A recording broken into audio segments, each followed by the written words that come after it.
والله كان عندي احساس، ان التيك توك ده مش مظبوط. والله كان عندي احساس ان هو في حاجه اسوأ من طعم المتة.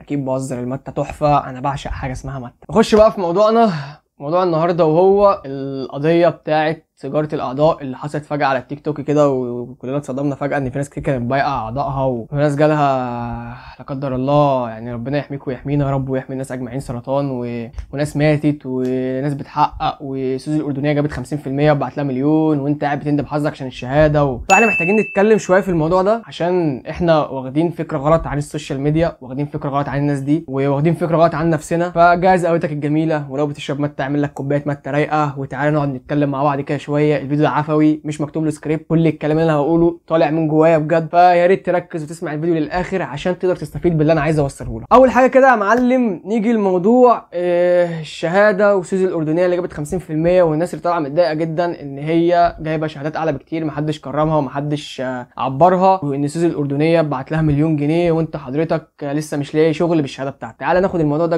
جزئيه كده، واحده واحده بالراحه، وافهمك اللي انت مش فاهمه ناحيه المواضيع دي. اولا سوزي الاردنيه وامثالها، مش قصدي عيب فيها، مش قصدي اقلل منها، انا قصدي امثالها، قصدي الفئه اللي هي زيها، عشان بس محدش يطلع لي انت بتعيب في الناس وبتقلل من الناس. انا ما بقللش من حد، والله المحترم محترم لنفسه، والمهزأ مهزأ لنفسه، وانا مش بحترم حد من الناس دي، وفي نفس الوقت مش بقلل من حد في الناس دي. انا ما عنديش راي ليهم اصلا ان انا اديه لهم، يعني انا ما عنديش راي اقول لك انت بني ادم كويس او انت بني ادم وحش، انت مع حالك براحتك. اولا هي ما بتقدمش محتوى كويس، وما بتقدمش حاجه تفيد المجتمع، غير ان هي بتقلل من كرامتها، تشخر لابوها في لايفات.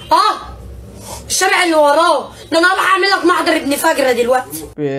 بتستفز الناس وبتستفزهم ان هم يتفرجوا عليها، فده اللي بيعلي الريتش. هي انا من وجهه نظري هي بني ادمه هبله، هتفهم مش فاهمه اي حاجه في الدنيا، واحنا كالعاده احنا اللي عملناها. حضرتك وحضرتك ماسكين التليفون 24 ساعه بتسكرولوا، وبتلاقي فيديو مستفز ليها، بتطلعوا تتكلموا عليها، فواحده واحده بتتشير وبتاع. طب خلينا بقى نيجي نحل الموضوع ده واحده واحده، عشان الناس اللي بتقعد تقارن نفسها بسوزي. انت حضرتك دلوقتي معاك شهاده كويسه ايا يكن ايه هي، حتى لو معاك دبلوم تجاري، طبعا طالع تقلل من نفسك ومستقل بالشهاده اللي معاك، وان هي شوفوا جايبه 50% في ثانويه عامه وبعت لها مليون وبتاع انت قيمتك ومستواك في المجتمع بيتوقف على سيرتك وسمعتك مع الناس. حضرتك امك مش بتطلع في لايفات، مش بتكلم على سوزي بقى، انا بتكلم على الفئه دي. امك مش بتطلع في لايفات، ابوك مش بيطلع في لايفات، ابوك ما بيتسبلوش الدين في لايفات، ما بيتهنش. حضرتك اختك او قريبتك مش بتنزل تسرح المناديل والشباب تجري وراها وتتصور معاها عشان تغني لهم اغنيتين ثلاثه وتطلع على المسرح عشان تاخد لها 300,000 جنيه. حضرتك مستور، بتاكل لقمه كويسه، بتنزل تروح شغلك وبتيجي بتعمل 100 200 300 جنيه في اليوم بشرفك وبعرقك وبمجهودك، وفلوسك كلها حلال 100%. فما ينفعش تقارن نفسك بواحده او واحد طالع يقلل من كرامته ويمسح بكرامه امه واهله الارض عشان يعمل فلوس. فما تقارنش نفسك بده. ده انت عرفت ال 100,000 كل فلوسك من واحد يستلف له فلوسك اديها له. ما انا بروح اديله فلوس، بروح ارضعه، بروح ابيض. انا لو هشحت كده مش هشحت في الشارع، ما هقعد معاكم تاني. انا عمري ما اقعد معاكم تاني عشان انتوا ما تشرفوش، انت اللي ما تشرفش والله. انت تاني حاجه، هو بعد 5-6 سنين شخص يعني يكون ايه هو ملوش قيمه، يعني هو قدم لي ايه انا بعد كده اروح ادور عليه او ابحث عليه. يعني انا دلوقتي مثلا لما بخش مثلا على يوتيوب بدور كده في الفيديوهات، والله بخش مثلا الاقي فلان منزل فيديو مثلا عن برامج غيرت حياته، عن تجربه عملها، عن فيديو شافه فاده، فبني ادم فادني، حتى لو ما فادنيش هو ما ضرنيش. تيجي تخش على قناه الشخص ده تنزل تحت كده تلاقي عامل فيديوهات من 5-6-7 سنين. الراجل ده بقاله 5-6-7 سنين شغال على نفسه وبيتعب عشان يوصل للمرحله اللي انت شايفها قدامك دي. فيديوهاته بتجيب 7 و8 مليون مشاهده، وهو بيقدم محتوى نضيف. بص بقاله سنين بيعمل المحتوى ده عشان يطلع بالقيم دي، يبقى واقف على ارض صلبه، ما بيتهنش ما بيتهزقش، مش مطلع امه في لايف، مش مطلع اخته في لايف، مش طالع يشحت باخته التعبانه، مش طالع يعمل كل ده، طالع بيقدم محتوى هو تعب فيه عشان يتعلمه. طيب التيك توك، وخصوصا التيك توك اللي انا اصلا بكرهه، وان انا كنت واحد من ضمن الناس اللي بتعمل تيك توك وبتعمل لايفات والكلام ده، الحمد لله ربنا تاب عليا والحمد لله فوق، ولا من النوع اللي الحمد لله بشكر ربنا جدا على النعمه دي، ان انا ببقى عارف ان انا عندي مشكله. يعني في ناس كتير بتبقى غافله مثلا مثلا بتعمل حاجه غلط في حياتها، وليكن هديك مثل صغير قوي، الناس مثلا كل يوم بتصحى الساعه 2 3 الظهر، دي في حد ذاتها مشكله، دي في حد ذاتها حاجه اصلا تضرك وحاجه تعطل لك يومك وحاجه تتعب مخك وتتعب صحتك، فدي في حد ذاتها مشكله. انت ممكن تاخدها عادي، وانا فرحان بقى انا بصحى الصبح بفضل سهران للصبح وبنام بقى طول النهار بقى، جاهل بان انت عندك مشكله، ده جهل منك انت طبعا، مش جهل ان هو انت جاهل مادام جاهل، لا جاهل يعني انت جاهل في المعلومه دي. فانا من الناس، من نوع الناس اللي الحمد لله بيبقى عندي معلومه او بيبقى عندي درايه ان انا عندي فعلا مشكله. فطبعا كنت بعمل تيك توك وبعمل شعري كده بقى استشوار وفلاتر بقى بتغير شكل وشي وبتاع. طبعا كنت بستحقر نفسي الفتره دي جدا، يعني دلوقتي لما باجي اتفرج على نفسي بستحقر نفسي الفتره دي ومساحه الفيديوهات دي كلها، اللي هو انا ازاي كنت بعمل كده، لان انا ما بقدمش قيمه، ما بقدمش حاجه ليها فايده، بهين نفسي على الفاضي. وكنت بطلع لايفات على فكره وكان بيخش لي هدايا وكنت بعمل فلوس من اللايفات وبتاع، بس بعد كده لا، مش انا، مش مصطفى، انا مش عايز اكبر مع الوقت والسنين تعدي واشوف عيالي بيتفرجوا عليا يقولوا بابا كان شكله وحش، او ليه كان بيعمل كده، او ليه بابا كان بيقلد البنات، او ليه بابا كان بيهين نفسه عشان يجيب فلوس. لا، انا عايز عيالي يطلعوا فخورين بيا كده وبعدين في المدرسه كده عارفين ابوهم مين، عارفين امهم مين. فما تقارنش نفسك بالناس دي، عشان الناس دي مجرد لعبه. الاعلاميين والكونتنت كريتور اللي زيي وزي ناس كتير بتعمل، انا مش كونتنت كريتور كبير ولا حاجه، انا لسه متواضع جدا في المجال وفيديوهاتي على قدي، بس الناس دي بتبقى طعم ازاي. واحده زي سوزي الاردنيه دي طلعت ترند اليومين دول، الناس عماله تتفه والناس عماله تعلم منها. يجي مثلا واحد كونتنت كريتور مثلا بيعمل محتوى مثلا فلوجات، تعالى يا سوزي هديك 10000 جنيه هسالك كام سؤال، اطلع اتريق عليكي واخدك طعم، الناس تجيب لي مشاهدات اكتر عندي على الفيديو عشان تغيني يشوفوكي واخد منك قرشين 3 اكتر بكتير من اللي اديتهم لك واتكلي على الله. وانت كده كده سنه سنتين 3 هتختفي عشان انت يعني ما بتقدميش محتوى. طب يعني هات لي مثلا كده الواد بتاع اتي مونت واتي شنطر ده اللي هو كان يجزي الغلابه ده، يعني قول لي كده الواد ده فين؟ طلع برضه عمل ضجه وناس كتير استضافته وعمل فلوس وبتاع، رجع فين؟ محدش شايف له حاجه. وفي الاغلب رجع لنفس المستوى اللي كان عايش فيه، لان هو ما عندوش فكر، ما عندوش علم، ما عندوش درايه، جاهل بالعالم. يعني معيش اجيب معدات، معيش اجيب جيتار. انا اللي خلاني دبيت على صدري ان انا معيش اجيب جيتار، فاستخدمت صدري كجيتار.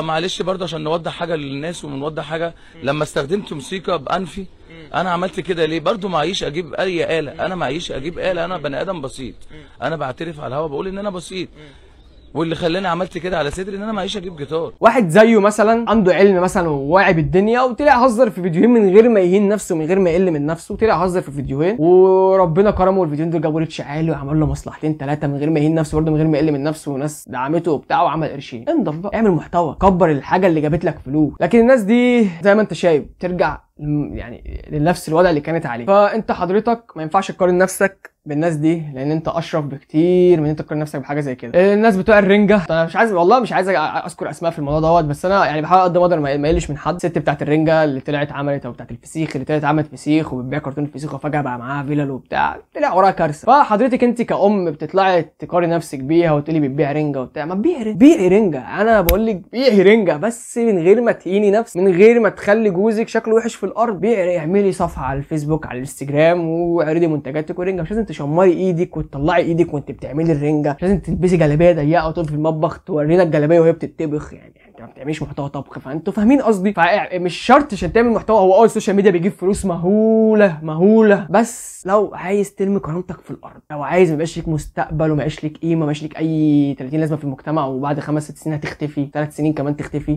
تقدر تعمل كده. طب هل دي الطريقه الوحيده اللي تقدر تعمل منها فلوس على السوشيال ميديا؟ لا، عادي ممكن تطلع تعمل محتوى عادي، اتعب فيه سنه سنتين 3 هتلاقي نتائج يا باشا، هتلاقي نتائج كتير جدا. انا من ضمن الناس اللي اقدر اطلع بنات معايا في الفيديو، واقدر اطلع بنات كتير، مش بنت ولا 2، واللي عارفيني وعارفين مصطفى عارفين انا بتكلم فيه كويس، وبنات حلوه جدا، وبنات اصلا شغلها على السوشيال ميديا، يعني في منهم بنات شغلها على السوشيال ميديا، بس انا مش عايز اطلع بالطريقه دي. اولا ولا اخلاقي ولا تربيتي تسمح لي بحاجه زي كده. ثانيا انا مش هطلع امسك فلوس على قفا واحده واطلع اهين نفسي واهين كرامتي عشان اخد فلوس، لا، انا هطلع اعمل محتوى والله جاب مشاهدات وجاب نتيجه خير وبركه، ما جابش مشاهدات هو ما ضرنيش وما ضرش حد، انا ما بعملش حاجه تضر حد، ما عنديش مشكله اقعد 4 5 سنين اقدم في محتوى مفيد وما يجيبليش عائد، انا مش عايز منه عائد، انا بعملها لان انا بحب اعمل الموضوع ده جدا، ولكن ما عنديش استعداد اعمل يوم واحد فيديوهات من اللي بتهني عشان اجيب ملايين، يعني انا مستحيل اعمل كده. انتوا ممكن في يوم من الايام تلاقوني بعمل محتوى او منزل فيديو ومعايا بنت في الفيديو، بس مش معايا بنت في الفيديو، انتوا ممكن تلاقوني بعمل فيديو مثلا بلعب ببجي عادي، ممكن اعمل قناه جيمنج والعب ببجي عادي، وتلاقوا بنت معايا في الفيديو عادي، هي عامله مثلا ستريمنج وانا عامل ستريمنج مثلا، وهي في مكانها وانا في مكاني، وبنلعب ببجي عادي بنهزر وبتاع في حدود الشغل وبتاع، وخلاص الفيديو خلص، السلام عليكم. لكن انا عمري في حياتي ما هتلاقيني مطلع معايا بنت في الاوضه عندي في الشقه بنتكلم بنهزر، عمرك ما هتلاقيني مثلا نازل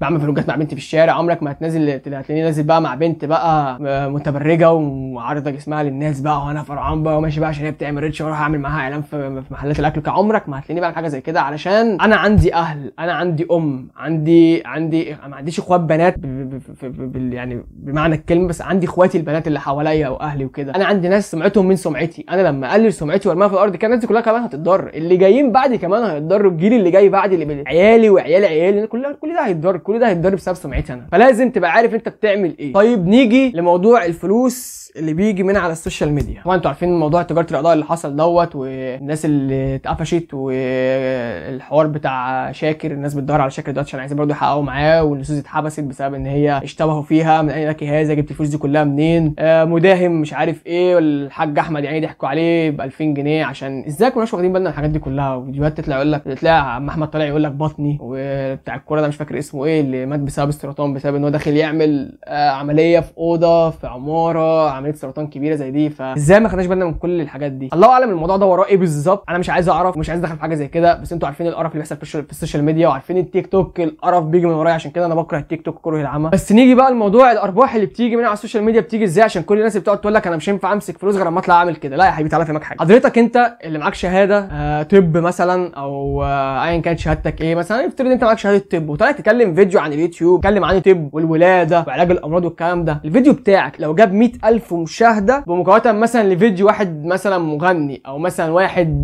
بيهلس زي بتوع التيك توك الكلام ده، فيديو واحد منك 100,000 مشاهده قصاد فيديو ليه هو بمليون و2 مليون مشاهده، المليون و2 مليون مشاهده على المحتوى ده هيجيب لك $1000، وال100,000 بتاعتك انت المشاهده دي هتجيب لك $1000 يعني. فانت فاهم ده حاجه تثبت لك ان المحتوى الهادف بيجيب فلوس اكتر بكتير من الهلس ده. لو انت اعلاني او اعلامي او بتتكلم في السياسه او بتتكلم في القانون والكلام ده كله، ال100,000 مشاهده بتاعتك ارباحها زي ارباح مليون و2 مليون مشاهده لمحتوى تاني مثلا بتاع الجيمنج. هل ده محتوى الجيمنج وحش وما تعملوش وتافه؟ لا، انا بكلمك في القيمه. تمام، في ناس كتير بتعمل محتوى جيمنج، ناس كتير محترمه بتعمل ارباح كويسه جدا من الجيمنج، بس انا بفهمك فرق بتاع الارباح من الحاجات المفيده والحاجات اللي مش مفيده. كلنا شفنا الفيديوهات بتاعت الناس النجارين اللي بيطلعوا يعملوا حرف ابداعيه، الميكانيكيين، الناس اللي بتطلع تبني بيوت، الحاجات دي الفيديوهات بتاعتهم لو الفيديو جاب 200,000 مشاهده ممكن يدخل فوق ال 15 وال 20,000 دولار، اللي اصلا فيديو 10 مليون مشاهده ترفيه او فلوج ما جابوش، يعني ما جابش الرقم ده. فمش لازم تطلع تمرمغ نفسك في التراب وتمرمغ نفسك في الطينه وتطلع تشتم ابوك وتشخر له في اللايف وتقول له هعمل لك محضر عشان تقدر تعمل الفلوس دي. فدي حاجه كلنا لازم نكون فاهمين. فرسالتي للفيديو ده كل ست، كل راجل، كل شاب، كل بنت، ما تقارنش نفسك بالناس بتوع السوشيال ميديا، قارن نفسك في حياتك. لازم نبص للباكج كده كلها من على بعضها كده من بره لجوه. شوف الناس دي بتخسر ايه عشان تكسب الفلوس، شوف الناس بتضحي بايه عشان تكسب الفلوس، شوف انت معاك ايه. وفي نفس الوقت برضه انت مش ميت من الجوع، انت مش قاعد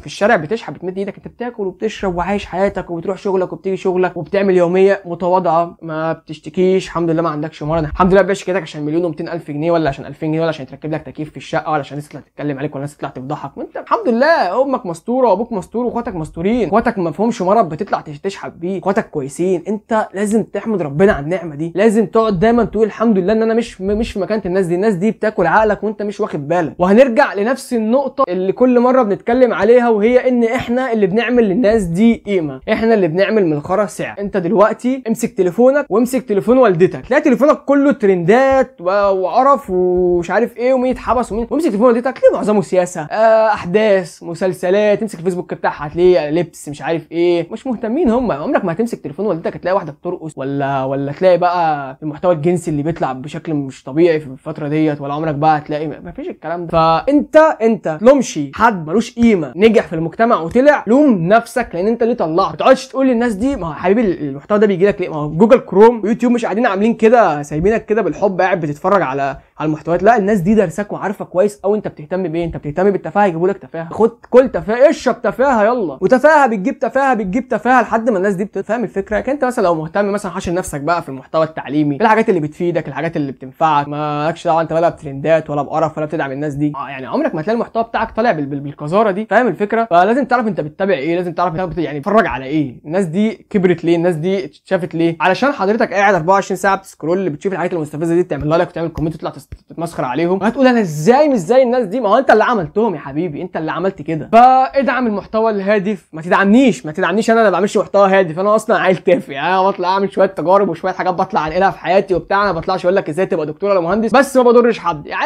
ادعم يا عم المحتوى الهادف، يعني ناس كتير بتعمل محتويات هادفه، ناس كتير بتعلمك ازاي تبقى ناجح في حياتك، ازاي تستثمر فلوسك، ازاي تحافظ على فلوسك، ازاي تجيب فلوس. انت يا عم ادعم المحتويات دي. بتدعم لي محتوى ايه وتطلع تشتكي منه في الاخر؟ تدعم لي محتوى اتقتي وانت وقت الشنطه تطلع تشتكي لي منه، جاب ملايين والناس ما هو انت يا حبيبي اللي انت طلعه، انت اللي طلعت اتكلمت عليه، وانت اللي طلعت عملت منه سعر. الناس دي دلوقتي فين؟ الناس دي كلها دلوقتي مختفيه مدفونه، كل الناس دي هتدفن وهتختفي، ما بيعملوش حاجه مفيده، ما بيعملوش حاجه تفيد المجتمع، ما بيعملوش حاجه اصلا تتذكر بعد كده. انا هخش ابحث على يعني ايا يكن اسمها ايه او اسمه، هتخش ابحث عليها واكتب ايه عشان اجيبها.